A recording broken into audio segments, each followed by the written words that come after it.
1995 पंजाब। 3 जुलाई सन 2026 India में एक film release होती है। फिल्म का नाम है सतलुज। इस बात की कीमत चुका रहा है पंजाब। 6 महीने से ज्यादा हो गए उसको गया था। 2 दिन चलती है और फिर उस फिल्म को गायब कर दिया जाता है। स्ट्रीमिंग प्लेटफॉर्म से उतार दी जाती है और वजह बताई जाती है सिक्योरिटी। लेकिन बाकी पूरी दुनिया में अगर आप ये फिल्म देखना चाहें तो आज भी देख सकते हैं। कनाडा में देख सकते हैं, लंदन में देख सकते हैं, दुबई में देख सकते हैं, ट्विटर पर देख सकते हैं, ऑनलाइन देख सकते हैं, यहां तक के गुरुद्वारों में देख सकते हैं। लेकिन सिर्फ इंडिया में नहीं, उस मुल्क में नहीं जहां की ये असली कहानी है और जिस आदमी की ये सच्ची कहानी है, उसने 25,000 लोगों के कातिल ढूंढ निकाले थे। उसने सबूत इकट्ठे किए और दुनिया को बताया और उसकी सजा उसे ये मिली कि उसे कत्ल कर दिया गया। उसे उसके अपने घर के सामने से उठाया गया और उसकी लाश आज तक किसी को नहीं मिली। आज की कहानी वो कहानी है जो एक मुल्क 3 साल से दफन करने की कोशिश कर रहा है, पर यह दास्तान बार बार सर उठाती है। कहानी क्या है, आइए समझते हैं।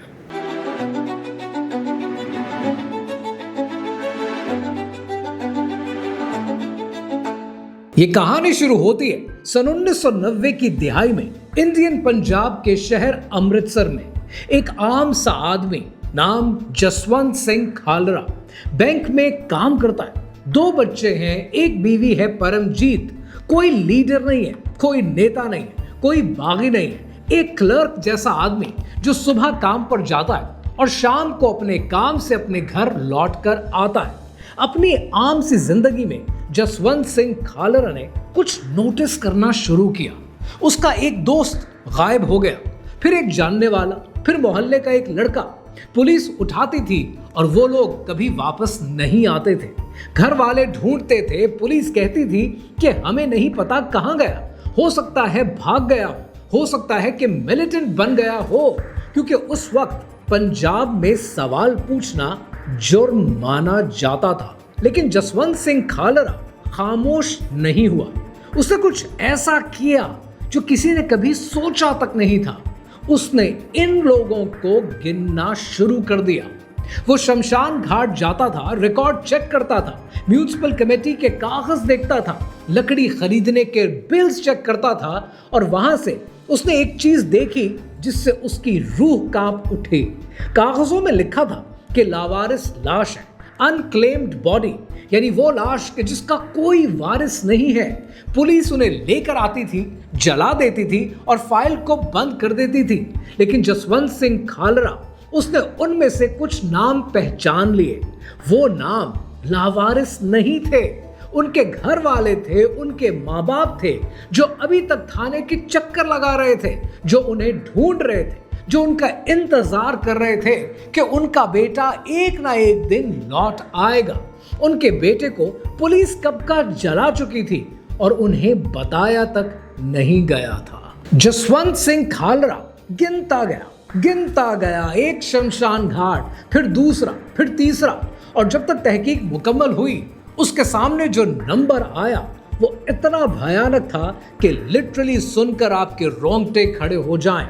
25,000 लोगों को उठाया गया, मारा गया, उन्हें चुपचाप जला दिया गया, बगैर किसी रिकॉर्ड के, बगैर किसी घर वालों के बताए हुए, लावारिस लिखकर। अब जरा 1 मिनट के लिए आप जरा ये सोचें कि आपके हाथ में इतना बड़ा सबूत आ जाए। आप जानते हैं कि इन लोगों को जिन्होंने उठाया है उनके पास ताकत है, बंदूक है, उनके पास सरकार की, रियासत की हिमायत है और आप सिर्फ एक बैंक के मुलाजिम हैं, तो आप क्या करते? जसवंत सिंह खालरा ने सबूत दुनिया के सामने रखने का फैसला किया। उसने प्रेस कॉन्फ्रेंस की, उसने अदालत का दरवाजा खटखटाया और फिर वो कनाडा गया और वहां की पार्लियामेंट के सामने खड़े होकर उसने सब कुछ बयान किया। कनाडा ने उससे कहा कि यहां रुक जाओ, तुम्हें हम यहां पनाह देने को तैयार हैं, तुम्हारी जान को वहां पर खतरा है, यहां तुम महफूज रहोगे, तुम्हारा खानदान महफूज रहेगा। और जसवंत सिंह खालरा ने इनकार कर दिया। उसने कहा कि मेरा काम अभी पूरा नहीं हुआ। वो वापस आया पंजाब में, वापस आया अपने घर में, अपनी मौत की तरफ, अपने उस इलाके में जहां वो शायद जानता था कि उसके साथ क्या होगा। 6 सितंबर 1995 को अमृतसर की एक सुबह जब जसवंत सिंह खालरा अपने घर के बाहर अपनी गाड़ी धो रहा था तो एक गाड़ी आई, लोग उतरे, उसे उठाया और उसके बाद जसवंत सिंह खालरा को आज तक किसी ने नहीं देखा। उसके साथ वही हुआ जो उसने 25,000 लोगों के साथ होते हुए डिस्कवर किया था। उसे उठाया गया, उसे तशद्दुद का निशाना बनाया गया, उसे मार दिया गया और उसका जिस्म मिटा दिया गया। उसकी उम्र उस वक्त 42 साल थी और उसकी लाश आज तक 31 साल बाद तक किसी को नहीं मिली। लेकिन यहां पर आपको एक इंटरेस्टिंग बात बताऊं कि ये कहानी यहां पर खत्म नहीं होती है, क्योंकि जसवंत सिंह खालरा की जो बीवी थी परमजीत कौर, उसने हार नहीं मानी। And sometimes it really gives me goose bumps. उसकी वजह ये कि अगर औरत ठान ले कि उसने कुछ अचीव करना है, उसने इंसाफ के लिए खड़ा होना है, अपने शौहर के लिए खड़ा होना है, तो लिटरली दुनिया की कोई ताकत उसके आगे नहीं आती। परमजीत कौर ने हार नहीं मानी है, वो लड़ती रही, एक अदालत से दूसरी अदालत सालों साल लड़ती रही। उसने इंडिया के सबसे बड़े तहकीकाती इदारे CBI, जो इंडिया की सबसे बड़ी एजेंसी है, उसको ये केस टेकअप करने पर मजबूर कर दिया और आखिर में उन पुलिस वालों को उसके शौहर के नाजायज कत्ल के ऊपर उम्र कैद की सजा हुई। यानी एक औरत ने एक रियासत की पुलिस को अपने शौहर के नाजायज कत्ल पर हिला डाला। अब इंटरेस्टिंग बात पता क्या है, इस फिल्म की जो अपनी कहानी है वो जसवंत सिंह खालरा की कहानी से कुछ ज्यादा अजीब नहीं है, क्योंकि इस फिल्म की अपनी कहानी बहुत अजीब है। इस फिल्म का पहले नाम रखा गया घल्लू घारा। ये पंजाबी का एक लफ्ज है जिसका मतलब है कत्ले आम। वो कत्ले आम जो सिखों के साथ इंडिया में दिहाइयों से हो रहा है। सेंसर बोर्ड ने कहा कि ये नाम नहीं चलेगा, इस नाम को बदलो। लिहाजा फिल्म डायरेक्टर्स ने इस नाम को बदल दिया। उन्होंने फिर इस फिल्म का नाम रखा पंजाब 95। सेंसर बोर्ड ने कहा ये नाम भी नहीं चलेगा, इस नाम को भी बदलो। और फिर उन्होंने एक बार फिर इस नाम को बदला और नाम रखा सतलुज, एक दरिया का नाम, एक बेजरर, बेमानी, एक खूबसूरत नाम जिससे किसी को कोई इख्तिलाफ ना हो। जरा गौर से एक बात को समझने की कोशिश करें कि एक फिल्म जिसका नाम कत्ले आम है, वो कत्ले आम के बारे में उसके नाम से कत्ले आम को ही हटा दिया जाए, एक बेजर्रा सा नाम रख दिया जाए ताकि दुनिया तक ये पैगाम ना पहुंचे। और यही इस फिल्म की असल कहानी है। ये सिर्फ फिल्म बैन करने की बात नहीं है, ये उस लफ्ज को मिटाने की बात है कि जिसके ऊपर आज इंडिया का कल्चर खड़ा है, इंडिया की सच्चाई खड़ी है कि इंडिया में माइनॉरिटीज का साइड होता था, हो रहा है और होते रहने का अंदेशा है। अब जरा मैं आपको लेके चलता हूं थोड़ा और कहानी की तरफ। अब जरा आप एक बात सोचें कि अगर एक फिल्म के नाम से इतना डर क्यों है, एक दरिया के नाम पर उसका नाम क्यों रखा जाता है? क्योंकि ये फिल्म एक ऐसे जख्म को खोलती है जिसे इंडिया की गवर्नमेंट्स 40 साल से दबाने की कोशिश कर रही है। लेकिन उसको समझने के लिए आपको तारीख में थोड़ा पीछे जाना होगा। जून 1984 में जब इंडियन आर्मी ने गोल्डन टेम्पल पर हमला किया, अमृतसर का दरबार साहिब, सिखों की सबसे मुकद्दस जगह, वहां पर टैंक्स, तोपें चला दी गई उस मुकद्दस मकाम के अंदर। और यहां से ऑपरेशन ब्लू स्टार का आगाज हुआ और उसमें मिलिटेंट्स के साथ साथ सैकड़ों जियारत करने वाले मासूम लोग भी मारे गए जो वहां पर सिर्फ इबादत के लिए आए थे। सिख कम्युनिटी के लिए ये सिर्फ एक फौजी ऑपरेशन नहीं है, ये उनकी रूह पर हमला है। आप जरा इमेजिन करें, एक मिनट के लिए सोचें कि नौजुबिल्ला अगर खाना काबा पर कोई तोपें लेकर, टैंक लेकर घुसने की कोशिश करे तो आपकी क्या हालत होगी। ये वो जख्म है जो इंडियन गवर्नमेंट्स ने, इंडिया की एलीट्स ने सिख कम्युनिटी को दिए हैं और ये जख्म इतने आसानी से कभी भरते नहीं। और फिर 1984 में उसी साल इंदिरा गांधी के अपने सिक्योरिटी गार्ड्स, उनके अपने सिख बॉडीगार्ड ने उसे गोली मार दी। और उसके बाद जो हुआ वो इंडिया की तारीख का शर्मनाक तरीन बाब है। दिल्ली की गलियों में सिखों को चुन चुन कर मारा गया, उन्हें जलाया गया, उनके घर जलाए गए, उनकी दुकानों को लूट लिया गया, सिर्फ इसलिए कि उनके सर पर पगड़ी थी और उनकी दाढ़ी थी।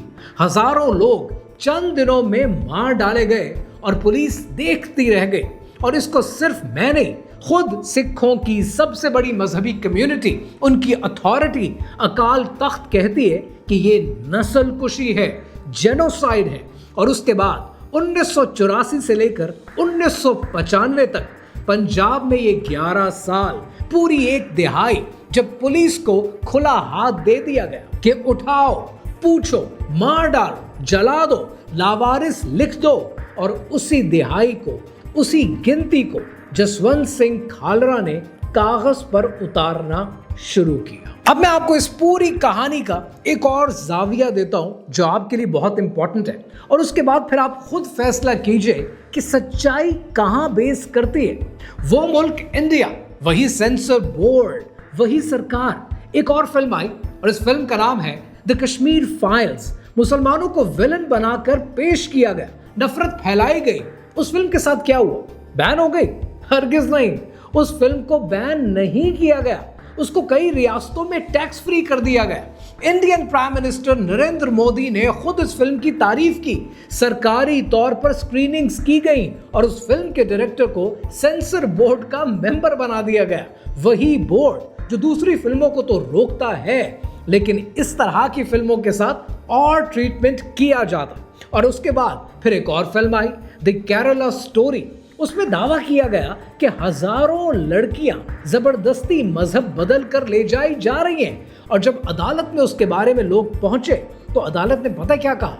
अदालत ने कहा कि इस फिल्म पर एक डिस्क्लेमर डाल दें कि ये ओरिजिनल कहानी नहीं है। यानी अदालत ने कहा कि तुम्हारे नंबर्स झूठे हैं, और उसके बावजूद वो फिल्म टैक्स फ्री हो गई। सरकार की सरपरस्ती मिली, नेशनल अवार्ड तक जीता उस फिल्म ने। और ये एक और कहानी कि सतलुज मूवी, 3 साल से इस फिल्म को रोकने की कोशिश की, सेंसर बोर्ड ने रोका। 120 से ज्यादा कट्स मांगे, नाम बदल दिया गया, फिल्म मेकर्स ने इनकार कर दिया। और जब ये फिल्म रिलीज हुई तो 48 घंटे के अंदर इसे उतार दिया गया। इसी तरह इंडिया में एक और फिल्म आई संतोष के नाम से। ये यूके की ऑफिशियल ऑस्कर की एंट्री थी। पूरी इंडियन कास्ट है, हिंदी में है। ये फिल्म पुलिस तशद्दुद पर और जात पात पर बनाई गई थी। इतने कट्स मांगे गए कि डायरेक्टर ने कहा कि इतने कट्स नामुमकिन है, इंडिया में ये फिल्म आज तक रिलीज नहीं हो सकी। और उसके बाद फिर एक और फिल्म बनी। इस फिल्म का नाम है 30। ये कश्मीरी मुसलमानों की 3 नस्लों की कहानी है। नेटफ्लिक्स ने खुद इस पर पैसा लगाया और फिर 2022 से इसे दबा कर रखा है। बीबीसी ने डिसाइड किया कि वो नरेंद्र मोदी के ऊपर एक डॉक्यूमेंट्री बनाएंगे। मोदी सरकार इतना डर गई कि इमरजेंसी कानून बनाना पड़ा सिर्फ इस डॉक्यूमेंट्री को ब्लॉक करने के लिए। यूनिवर्सिटी में स्टूडेंट्स ने देखने की कोशिश की तो पुलिस आ गई, टीयर गैस चली और गिरफ्तारियां हुई। तो सवाल यह है कि जो फिल्म एक कौम को विलन बनाए वो टैक्स फ्री हो जाती है, और जो रियासत को आईना दिखाए वो बैन हो जाती है। ये सेंसर बोर्ड है या आइडियोलॉजी का कत्ल? अब जरा यहां पर ये बात समझें कि इंडिया, जिसके अपने आईन में लिखा है कि वो एक सेक्युलर मुल्क है, सबके लिए बराबर है, उसकी आबादी की जरा परसेंटाइल देखें। आप देखेंगे तो हैरान रह जाएंगे कि इंडिया में 80% हिंदू है, 14% मुसलमान है और सिर्फ 2%, लिटरली 2% सिख कम्युनिटी है। यानी यहाँ पे ये याद रखना है कि ये जो मुसलमान है 14%, ये तकरीबन 20 करोड़ बनते हैं। यानी बहुत से मुस्लिम ममालिक की आबादी से ज्यादा है। और सिख कम्युनिटी सिर्फ 2% है जो कि पंजाब में मौजूद है। अब जरा वो मशीन देखें कि जो इनकी आवाज को बंद करती है। 2 इंडियन सॉफ्टवेयर डेवलपर्स ने बेंगलुरु में बैठकर सेंसर बोर्ड का डेटा निकाला। वो उनको मिला क्या? उनको जो मिला वो लिटरली आपको परेशान कर देगा। वो कहता है, ये डेटा कहता है कि 2017 से लेकर 2025 के दरमियान सेंसर बोर्ड ने फिल्मों में तकरीबन 1 लाख कट्स मांगे, 1 लाख कट्स, और ये तकरीबन 18,000 फिल्मों में है। 2021 में वो अदालत जहां पर फिल्म मेकर सेंसर बोर्ड के खिलाफ जा सकता था, उसे खत्म कर दिया गया। अब उसको डायरेक्टली हाई कोर्ट जाना पड़ता है, यानी सालों का खर्चा करना पड़ता है, लाखों का खर्चा करना पड़ता है, और टाइम अलग जाया होता है। प्रेस की आज़ादी में आज 180 मुल्क में से इंडिया 150वें नंबर पर है। ये किसी मजबूत जमहूरियत का रवैया नहीं है, ये एक खौफजदा रियासत का रवैया है। क्योंकि जो कुछ इंडिया कर रहा है ये कुछ नया नहीं है, ये तारीख में बार बार हो चुका है, और उसका नतीजा हमेशा एक ही निकलता है। एक बुनियादी सी बात यहाँ पर समझ लें, जब एक मुल्क में बहुत सी कौमें रहती है, बहुत से मजहब के मानने वाले साथ रहते हैं ना, तो उन्हें जोड़ने के लिए क्या चीज़ होती है? उन्हें सिर्फ एक चीज़ जोड़ती है कि कानून और रियासत सबके लिए बराबर है, किसी एक की नहीं है। अब देखिए कि ये दुनिया में किस किस ने अपने सोशल फैब्रिक को बचाने की कोशिश की। कनाडा, जहां पर हर मजहब के लोग पार्लियामेंट में हैं, कैबिनेट में हैं। स्विट्जरलैंड, जहां पर कैथोलिक और प्रोटेस्टेंट सदियों तक लड़ते रहे, और फिर एक ऐसा निजाम आया जहां पर कोई किसी पर हावी नहीं हो सकता। ये मुल्क पुरअमन इसलिए नहीं है कि वहां पर इख्तलाफ नहीं है, बल्कि इसलिए है कि वो अक्सरियत का साथ नहीं देते। और अब जरा वो देखें कि जहां पर इस सोशल फैब्रिक को तबाह किया गया। सबसे बड़ी मिसाल श्रीलंका।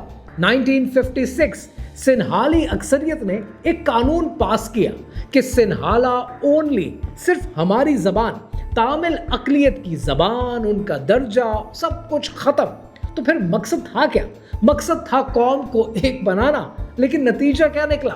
30 साल की एक खाना जंगी हुई, एक मुल्क तबाह हुआ, और वो तामिल बागी जिसके लिए ये कानून बनाया गया था वो पैदा हो गए, यानी तामिल टाइगर्स का वजूद हो गया, वो मिलिशिया जो कि पहले मौजूद ही नहीं था। यूगोस्लाविया आपके सामने, एक मुल्क जहां बहुत सी कौमें साथ रहती थी। फिर लीडर्स ने अक्सरियत का साथ देने का फैसला कर लिया, लोगों ने हथियार उठाए, मुल्क पाक नहीं हुआ, मुल्क खत्म हो गया, नस्ल कशी शुरू हो गई। मैं ये वीडियो इंडिया को कोई नीचे दिखाने के लिए नहीं बना रहा, ये वीडियो मैं आपको इसलिए बनाकर दे रहा हूं ताकि आपको मैं ये बात समझा सकूं कि मजहब के अंदर किसी एक मजहब का साथ देना, अक्सरियत परस्ती करना, चाहे वो हिंदू हो, मुसलमान हो, बुद्धिस्ट हो या क्रिश्चियन हो, हर रियासत के अंदर से उसको खोखला कर देता है। ये इंसानी उसूल है और हम खुद इसका तजर्बा कर चुके हैं। इंडिया का सोशल फैब्रिक जेनोसाइडल है और hence India is a failed state. आज पाकिस्तान को अक्सर लोग कहते हैं कि Pakistan is a failed state, खास तौर पर ये इंडियन स्पॉन्सर्ड एजेंडा आता है और कहा जाता है कि Pakistan is a failed state. आपको एक बात समझनी चाहिए, पाकिस्तान का सबसे बड़ा प्रॉब्लम क्या है? पाकिस्तान का प्रॉब्लम पाकिस्तान का फाइनेंशियल प्रॉब्लम है। पाकिस्तान तारीख में उसी दौर से गुजर रहा है जहां पर 1990s में इंडिया गुजरा था। Financial problems good financial strategy से एक दिन, एक महीना, एक साल में हल हो जाते हैं अगर नियत हो तो। लेकिन जो सोशल फैब्रिक है ना, ये सोशल फैब्रिक एक बार खराब हो जाए तो फिर नस्लें लगती हैं दोबारा हार्मनी क्रिएट करने के लिए।